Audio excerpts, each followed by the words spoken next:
ശംശായ്ക്ക് സ്തുതിയായിരിക്കട്ടെ. ആത്മീയഭോജ്യത്തിൽ നാം ഇന്ന് ധ്യാനിക്കുന്ന വിഷയം ചില നേട്ടത്തിൽ പാത്തിരിക്കുന്ന നഷ്ടമുണ്ട്, എന്നാൽ ചില നഷ്ടങ്ങളിൽ കാത്തിരിക്കുന്ന നേട്ടമുണ്ട്. യാഥാർത്ഥ്യം നമ്മൾ മനസ്സിലാക്കുന്നില്ലെങ്കിൽ നമ്മുടെയൊക്കെ ജീവിതത്തിൽ വലിയ നഷ്ടം വരാം. ചിലത് നേട്ടമായിട്ട് നമുക്ക് തോന്നിയാലും അതിനകത്തൊക്കെ പാത്തിരിക്കുന്ന ചില നഷ്ടങ്ങളുണ്ട്. നിങ്ങൾ ഗൂഗിൾ ചെയ്താലും കാണാൻ പറ്റും. The richest 8 in the world 1963. 8 പേര് അന്ന് ലോകത്തിലെ ഏറ്റവും ധനികരായിട്ടുള്ള 8 പേര്. പക്ഷേ ഇഷ്ടം പോലെ പണമുണ്ടാക്കിയെങ്കിലും ഒരു കാലത്ത് ധനികരായിരുന്നെങ്കിലും 25 വർഷം എടുത്തുള്ളൂ. ഈ 8 പേരും പാപ്പരായി. അവര് മരിച്ചതും ആത്മഹത്യ ചെയ്തതും ഒക്കെ പാപ്പരായിട്ടാണ്. ചിലരുടെ പണം അവരെ കൈവിട്ടു പോയപ്പോൾ മാനസിക നിലവാരം നഷ്ടപ്പെട്ടിട്ട് അങ്ങനെ പരിതാപകരമായ അവസ്ഥയിൽ മരിച്ചവരാണ് 8 പേരും. ഒരു കാലത്ത് ലോകത്തിലെ ഏറ്റവും ധനികരായിരുന്ന വ്യക്തികൾ, ഇഷ്ടം പോലെ സാമ്പത്തിക നേട്ടം ഉണ്ടായവര്, പക്ഷേ അതിനകത്ത് പാത്തിരുന്ന ഒരു നഷ്ടം, ഒരു വിപത്ത്, അതാണ് അവരെ അവസാനം ഈ ഒരു അവസ്ഥയിൽ കൊണ്ടുപോയി എത്തിച്ചത്. ആദ്യമായിട്ട് നമ്മൾ മനസ്സിലാക്കിയിരിക്കേണ്ടത്, എല്ലാ അത്ഭുതങ്ങളും ദൈവത്തിൽ നിന്നാകണമെന്നില്ല. നമ്മുടെയൊക്കെ ജീവിതത്തിൽ നമുക്ക് ദൈവത്തെ മാറ്റി നിർത്തിയിട്ട് ദൈവത്തിൽ നിന്നല്ലാതെ മറ്റു സോഴ്സിൽ നിന്ന് ധനികരാകാൻ പറ്റും. വേണമെങ്കിൽ സിദ്ധികൾ നമുക്ക് സമ്പാദിക്കാൻ പറ്റും. എല്ലാ അത്ഭുതങ്ങളും, നമ്മളിന്ന് ഭൂമിയിൽ കാണുന്ന എല്ലാ അത്ഭുതങ്ങളും ദൈവത്തിൽ നിന്ന് ആകണമെന്നില്ല. നമുക്ക് ഏതാനും വചനഭാഗങ്ങൾ എടുക്കുമ്പോൾ അത് മനസ്സിലാക്കാം. അപ്പോസ്തല പ്രവർത്തനങ്ങൾ 16:16 മുതൽ വായിക്കുമ്പോൾ, ഒരു സാധു പെൺകുട്ടി അശുദ്ധാത്മാവ് ബാധിച്ചവള് പ്രവചിക്കാൻ തുടങ്ങി. പറഞ്ഞതെല്ലാം കറക്റ്റായിരുന്നു, ഭാവി ഭൂതമെല്ലാം കറക്റ്റ്. അതുകൊണ്ട് തന്നെ ഇഷ്ടം പോലെ ആൾക്കാർ അവളെ സമീപിച്ചിരുന്നു. പൗലോസിന് മനസ്സിലായി, ഇവള് പറയുന്നത് പരിശുദ്ധാത്മാവിലൂടെ അല്ല, ഈ പ്രവചനം വരുന്നത് ദൈവത്തിൽ നിന്നല്ല, അശുദ്ധാത്മാവിൽ നിന്നാണ്. അശുദ്ധാത്മാവിനെ ഒഴിപ്പിച്ചു, അവളുടെ പ്രവചനവും നിന്നു. അതുകൊണ്ടാണ് ഞാൻ പറഞ്ഞത്, എല്ലാ അത്ഭുതങ്ങളും ദൈവത്തിൽ നിന്ന് വരുന്നതാകണമെന്നില്ല. സാത്താനും അത്ഭുതം പ്രവർത്തിക്കാൻ പറ്റും. അവന് വേണമെങ്കിൽ മാലാഖയുടെ വേഷമണിഞ്ഞു വന്ന് നമ്മളെ വഴിതെറ്റിക്കാൻ പറ്റും. ഇതെല്ലാം വചനം കൃത്യമായിട്ട് നമ്മെ പഠിപ്പിക്കുന്ന കാര്യങ്ങളാണ്. പുറപ്പാട് 7-ാം അധ്യായത്തിലൂടെ കടന്നു പോകുമ്പോൾ അവിടെ നമുക്ക് കാണാൻ സാധിക്കും, അറിയാലോ, മോശയുടെ വഴി താഴെ ഇട്ടപ്പോൾ അത് സർപ്പമായി മാറി. എൻ്റെ വാല പിടിക്കാൻ പറഞ്ഞു, പിടിച്ചു കഴിഞ്ഞപ്പോൾ അത് വീണ്ടും വടിയായി മാറി. ഇതുപോലെ തന്നെ അഹ്റോന്റെ വടിയെടുത്ത് ഫറവോയുടെ കൊട്ടാരത്തിൽ നിലത്തിടാൻ പറഞ്ഞു. ഇട്ട് കഴിഞ്ഞപ്പോൾ അത് പാമ്പായി മാറി, സർപ്പമായി മാറി. പക്ഷെ നമ്മൾ കാണുകയാണ്, മാന്ത്രിക വിദ്യ നടത്തിയിരുന്നവരും അതുപോലെ തന്നെ വിജ്ഞരുമായിട്ടുള്ള ചില വ്യക്തികൾ അവിടെ ഉണ്ടായിരുന്നു രാജകൊട്ടാരത്തിൽ. ഇനി അവരും ചെയ്തൊരു കാര്യം, അഹ്റോന്റെ വടി സർപ്പമായതുപോലെ തന്നെ വിജ്ഞന്മാരും മാന്ത്രിക വിദ്യകൾ ചെയ്തിരുന്നവരും അവരുടെ വടി താഴെയിട്ടു, അതും സർപ്പമായി മാറുന്നത് കാണാൻ പറ്റും. പക്ഷെ പിന്നീട് അത് ആ സർപ്പങ്ങളെ അഹ്റോന്റെ വടി സർപ്പമായി മാറി ആ സർപ്പം വിഴുങ്ങുന്നതായിട്ട് നമുക്ക് ഈ അധ്യായം വായിക്കുമ്പോൾ കാണാൻ പറ്റും. എന്താണെന്ന് പറഞ്ഞാലും അത്ഭുതം ദൈവത്തിൽ നിന്ന് മാത്രമല്ല, മറ്റ് സോഴ്സിൽ നിന്ന് ഉണ്ടാകാം എന്നുള്ളത് ഈ വചനഭാഗങ്ങൾ കൃത്യമായിട്ട് നമ്മെ പഠിപ്പിക്കുന്നുണ്ട്. രണ്ടാമതായിട്ട് നമ്മൾ ചിന്തിക്കുന്നത്, നേട്ടത്തിൽ പതിയിരിക്കുന്ന ചില നഷ്ടം.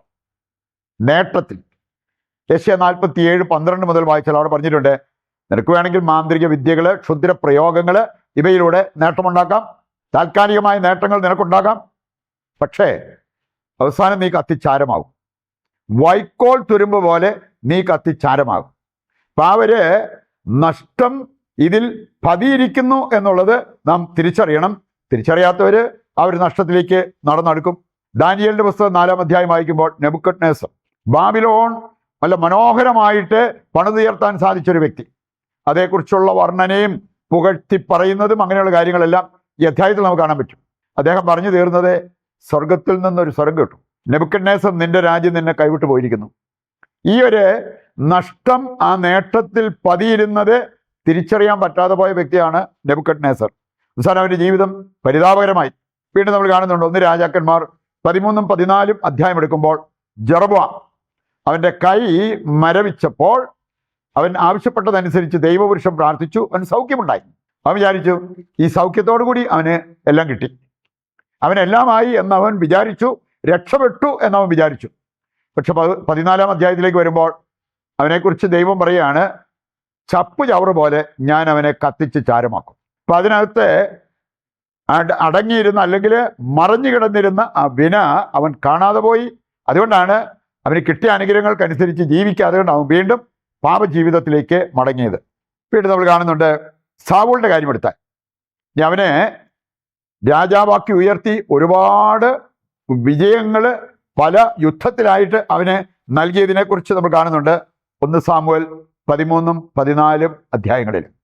പക്ഷെ പിന്നീട് നമ്മൾ കാണുകയാണ് 1 സാമുവേൽ 31 അധ്യായത്തിലേക്ക് വരുമ്പോൾ സാവൂളും അവൻ്റെ മക്കളും ദാരുണമായിട്ട് വധിക്കപ്പെടുന്ന ഒരു രംഗം അവിടെ കാണാൻ പറ്റും. വീണ്ടും നമ്മൾ കാണുന്നുണ്ട് 2 ദിനവൃത്താന്തം 26 അധ്യായം എടുത്താൽ ഉസിയ വെറും 16 വയസ്സുള്ളപ്പോൾ രാജാവായതാണ്. പിന്നെ അവന് പ്രാബല്യം നേടി, ദൈവം അവന് പ്രാബല്യം നൽകി. അതെല്ലാം കൂടെ വന്നു കഴിഞ്ഞപ്പോൾ അവൻ അഹങ്കരിച്ചു. പിന്നീട് അവൻ മരിക്കുന്നത് കുഷ്ഠം പിടിപെട്ട കുഷ്ഠം. അതുകൊണ്ട് ഇവിടെയൊക്കെ വലിയ നേട്ടമുണ്ടായ വ്യക്തികൾ, പക്ഷേ അതിനകത്ത് ഒളിഞ്ഞു കിടന്നിരുന്ന നഷ്ടം അവര് കണ്ടെത്താതെ പോയി. മൂന്നാമതായി നമ്മൾ മനസ്സിലാക്കിയിരിക്കേണ്ടത്, ചില നഷ്ടങ്ങളിൽ കാത്തിരിക്കുന്ന നേട്ടമുണ്ട്. അത് നമ്മൾ മറക്കരുത്. ചില നഷ്ടങ്ങൾ വരുമ്പോൾ അത് എടുക്കേണ്ട പോലെ എടുത്താൽ നമുക്ക് വരാനിരിക്കുന്നത് വലിയ നേട്ടമാണ്. നമ്മളെല്ലാവരും കേട്ടതാണ്, മംഗലാപുരത്ത് ഒരു പ്ലെയിൻ ക്രാഷ് ഉണ്ടായി.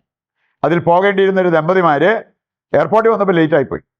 അപ്പോൾ അവർക്ക് ആ ഫ്ലൈറ്റിന് പോകാൻ പറ്റിയില്ല, അവർക്ക് ആ പൈസ നഷ്ടപ്പെട്ടു, ആ പ്രോഗ്രാമിൽ പങ്കെടുക്കാൻ പറ്റിയില്ല, അങ്ങനെ കുറേ നഷ്ടം. വളരെ വിഷമിച്ചിരുന്നപ്പോഴാണ് അവർ കേൾക്കുകയാണ് ആ ഫ്ലൈറ്റാണ് അവിടെ ചെന്ന് അപകടത്തിൽപ്പെട്ടത്. ഇനി അപ്പോൾ അവർക്ക് മനസ്സിലായി ഫ്ലൈറ്റ് നഷ്ടപ്പെട്ടെങ്കിൽ അതിനകത്തൊരു നന്മയുണ്ടായിരുന്നു. അതുകൊണ്ട് ഇന്നും അവർ ജീവിച്ചിരിക്കുന്നുണ്ട് എന്നുള്ള ആ ഒരു യാഥാർത്ഥ്യം അവർക്ക് മനസ്സിലായി. നമ്മൾ കാണുന്നുണ്ട് വിശുദ്ധ അൽഫോൻസസ് ലിഗോരി. അദ്ദേഹം നല്ല പ്രഗത്ഭനായ ഒരു വക്കീലായിരുന്നു. പ്രമാദമായ ഒരു കേസിൽ പുള്ളി തോറ്റുപോയി. കാരണം പുള്ളി ശ്രദ്ധിക്കേണ്ടിയിരുന്ന കാര്യങ്ങൾ പുള്ളിക്ക് ശ്രദ്ധിക്കാൻ പറ്റിയില്ല. ലോകത്തിൻ്റെ മായാജാലം എന്നാണ് അതേക്കുറിച്ച് അദ്ദേഹം പറഞ്ഞത്. പക്ഷെ അതിനുശേഷം പുള്ളി വക്കീൽ പണിയൊക്കെ നിർത്തി വൈദികനായി, നമുക്കറിയാം പ്രഗത്ഭനായ ഒരു വൈദികനും അതുപോലെ തന്നെ വിശുദ്ധനുമായി മാറി. അദ്ദേഹത്തിൻ്റെ ആ പരാജയത്തിൽ അദ്ദേഹത്തെ കാത്തിരുന്നത് വലിയൊരു വിജയമാണ്, ഒരു നന്മയാണ് എന്നുള്ളത് നമുക്കിന്ന് മനസ്സിലാക്കാൻ പറ്റും. ഇതുപോലെ നമുക്ക് മത്തായി 16:26 വായിക്കുകയാണെങ്കിൽ അവിടെ പറഞ്ഞിട്ടുണ്ട്, ഒരുവൻ ലോകം മുഴുവൻ നേടിയാലും അവൻ്റെ ആത്മാവ് നഷ്ടപ്പെട്ടാൽ അവൻ എന്ത് നേടി? ഈ ഒരു യാഥാർത്ഥ്യം തിരിച്ചറിയാൻ അൽഫോൻസസ് ലിഗോരിയെ സഹായിച്ചത് ആ ഒരു പരാജയമാണ്. സുഭാഷിതങ്ങൾ 4:7 വായിച്ചാൽ അവിടെ പറഞ്ഞിട്ടുണ്ട്, എന്ത് ത്യജിച്ചും ജ്ഞാനം സമ്പാദിക്കുക. ജ്ഞാനസമ്പാദനമാണ് സർവപ്രധാനം. നമുക്ക് ഈ ഒരു ബോധ്യം ഉണ്ടെങ്കിൽ അതിനുവേണ്ടി എന്ത് നഷ്ടം സഹിക്കാനും എന്ത് ത്യാഗമെടുക്കാനും ഒക്കെയുള്ള ആ വലിയ മനസ്സുണ്ടാകും. അതിനുവേണ്ടി പ്രതിഷ്ഠാ ജപത്തിൽ പങ്കുചേർന്ന് പ്രാർത്ഥിക്കാം. ദൈവത്തിൻ്റെ വചനം സ്വീകരിച്ചവരാണ് നമ്മൾ. നമ്മുടെ എല്ലാ ആവശ്യങ്ങളെയും ദിവികാരുണ്യനാഥൻ്റെ മുമ്പിൽ സമർപ്പിച്ച് ഒരു നിമിഷം പ്രാർത്ഥിക്കാം. നിങ്ങളുടെയോ നിങ്ങളുടെ കുടുംബത്തിൻ്റെയോ നിങ്ങൾക്കറിയാവുന്ന മറ്റു വ്യക്തികളുടെയോ പ്രാർത്ഥനാ നിയോഗങ്ങളെ കർത്താവിൻ്റെ കരങ്ങളിൽ ഏൽപ്പിക്കുക. ദൈവം നമ്മുടെ പ്രാർത്ഥന സ്വീകരിച്ച് നമ്മുടെ ഉദ്ദിഷ്ട കാര്യങ്ങൾ നിറവേറ്റി തരുന്നു എന്നുള്ള വിശ്വാസത്തോടെ കർത്താവിനെ താഴ്ന്ന സ്വരത്തിൽ സ്തുതിച്ച് ദിവ്യകാരുണ്യത്തിൻ്റെ ആശീർവാദം നമുക്കിപ്പോൾ സ്വീകരിക്കാം. യേശുവേ നന്ദി, ഹല്ലേലൂയ. കർത്താവേ, ഞങ്ങളുടെ എല്ലാ ആവശ്യങ്ങളും അവിടെ ഏറ്റെടുക്കണമേ. ഞങ്ങളെയും ഞങ്ങളുടെ കുടുംബത്തെയും ലോകം മുഴുവനെയും അനുഗ്രഹിക്കുവാൻ അങ്ങ് തിരുവുള്ളമാകണമേ. യേശുവേ നന്ദി, യേശുവേ സ്തുതി.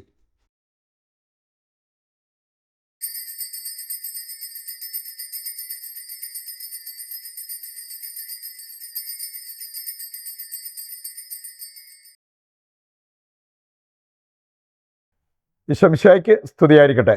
മറ്റൊരു എപ്പിസോഡുമായി നാളെ വീണ്ടും നമുക്ക് ഒന്നിക്കാം. ദൈവം നിങ്ങളെ സമൃദ്ധമായി അനുഗ്രഹിക്കട്ടെ.